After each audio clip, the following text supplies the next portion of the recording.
Assalamualaikum warahmatullahi wabarakatuh. Nama saya Anissa Syami dari kelas B1.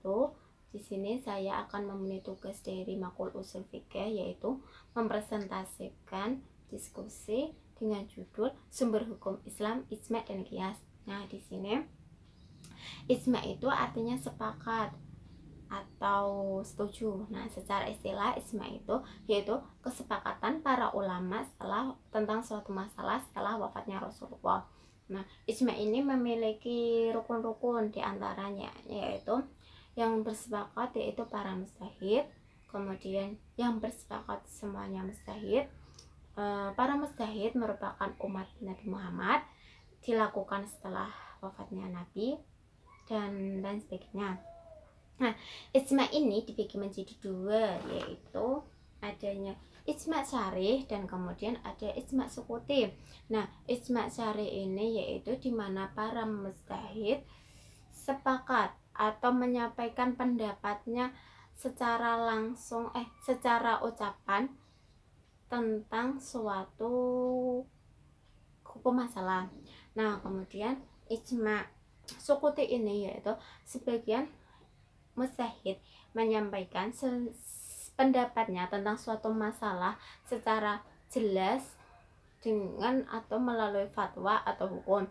Namun sebagian lainnya yaitu hanya diam. Nah, diamnya ini tidak memberikan pendapat setuju atau tidak setuju.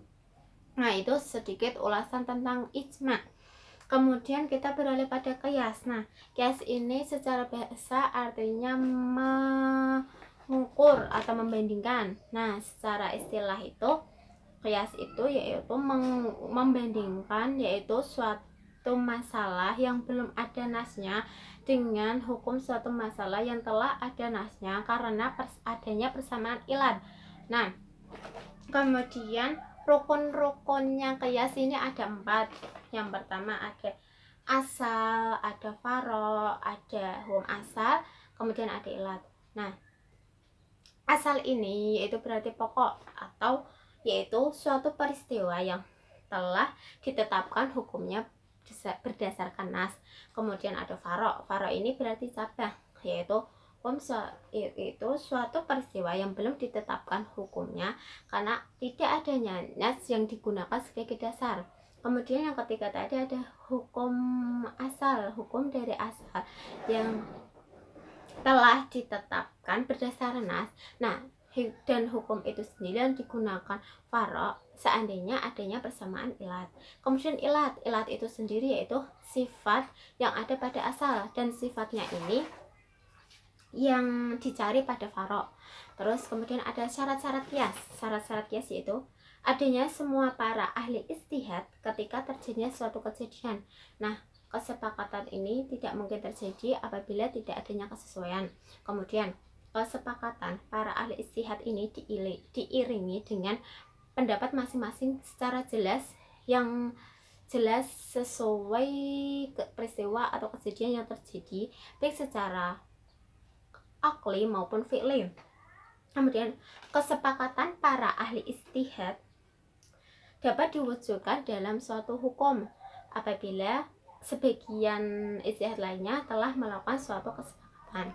Nah, kemudian qiyas ini ada 4 yaitu ada qiyas aula, qiyas musawi, qiyas dolalah, qiyas syibhi.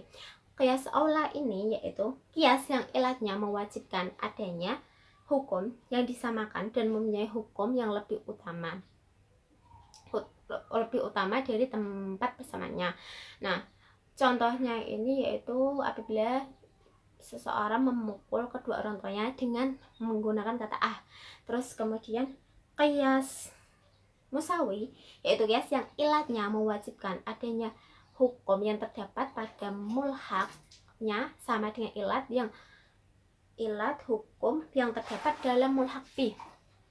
Terus kemudian ada qiyas dolalah yaitu qiyas yang mana ilat yang ada pada mulhaqnya menunjukkan hukum tapi tidak mewajibkan hukum padanya, seperti mengkiaskan harta milik anak kecil pada orang yang dewasa dengan mengeluarkan zakatnya.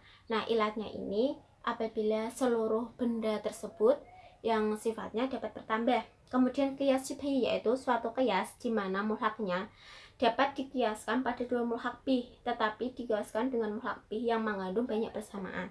Contohnya ini, seorang hamba saya apabila telah dibuat rusak seseorang. Sekian presentasi dari saya, kurang dan lebihnya mohon maaf. Wal afa minkum. Wassalamualaikum warahmatullahi wabarakatuh.